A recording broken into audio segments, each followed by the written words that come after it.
Hello दोस्तों, स्वागत है आपका हमारे चैनल पर।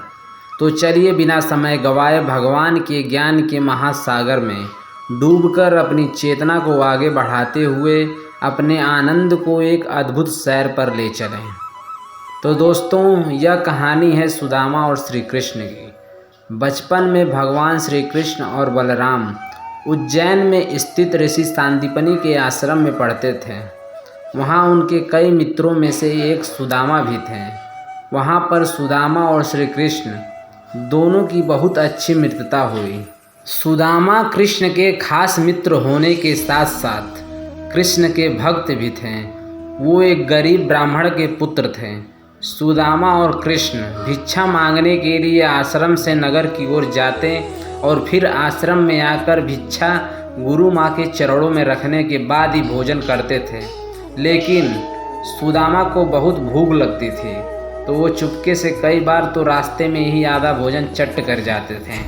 एक बार की बात है, गुरु माँ ने सुदामा को एक पोटली में चने बांध कर देते हुए कहा, लो इसमें से आधे चने कृष्ण को भी दे देना और दोनों जाकर जंगल से लकड़ियाँ बीन लाओ।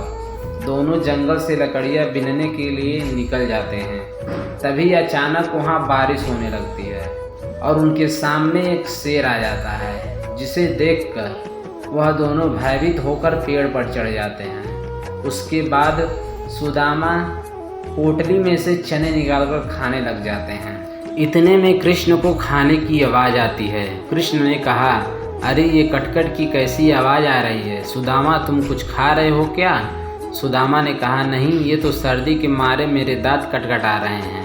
ये बात सुनकर कृष्ण फिर बोलते हैं, अच्छा, बहुत ज़्यादा सर्दी लग रही है क्या तुम्हें? सुदामा हाँ बोलते हैं। इतना सुनकर श्री कृष्ण ने कहा, मुझे भी बहुत सर्दी लग रही है। मैंने ऐसा सुना है कि कुछ खाने से शरीर में गर्मी आ जाती है। चलो लाओ वो चने दो जो गुरु माता ने हमें दिए थे, दोनों मिल बांट कर खाते हैं। सुदामा बोलते हैं, अरे कृष्ण, चने कहाँ हैं? वो तो पेड़ पर चढ़ते समय मेरे हाथ से कीचड़ में गिर गए। ये बहाना सुनकर कृष्ण सब समझ जाते हैं और कहते हैं, अच्छा, ये तो बहुत बुरा हुआ। ये कहते हुए नीचे की डाल पर बैठे भगवान श्री कृष्ण अपने चमत्कार से हाथों में चने ले आते हैं और ऊपर चढ़कर सुदामा को देखकर कहते हैं, पेड़ पर फल तो नहीं है, लेकिन मेरे पास ये चने ज़रूर हैं। तभी सुदामा ने कृष्ण से पूछा, यह तुम्हारे पास कहाँ से आए? फिर कृष्ण बोलते हैं कि वो मुझे भूख कम लगती है ना। पिछली बार गुरु माता ने जो चने दिए थे वह अभी तक मेरी अंटी में बंधे हुई थी। लो अब इसे जल्दी से खा लो। यह सुनकर सुदामा कहते हैं, नहीं नहीं, मैं इसे नहीं ले सकता। तब कृष्ण पूछते हैं, क्यों नहीं ले सकते? सुदामा रोते हुए कहते हैं, क्योंकि मैं इसका और तुम्हारे मित्रता का भी अधिकारी नहीं हूँ। मैंने तुम्हें धोखा दिया है। कृष्ण, मैं कपटी हूँ, कृपया मुझे क्षमा कर दो। कृष्ण ने कहा, अरे सुदामा, ये तुम क्या कह रहे हो? जिसे अपना मित्र कहते हो उसी से क्षमा मांगकर मुझे लज्जित ना करो मित्र।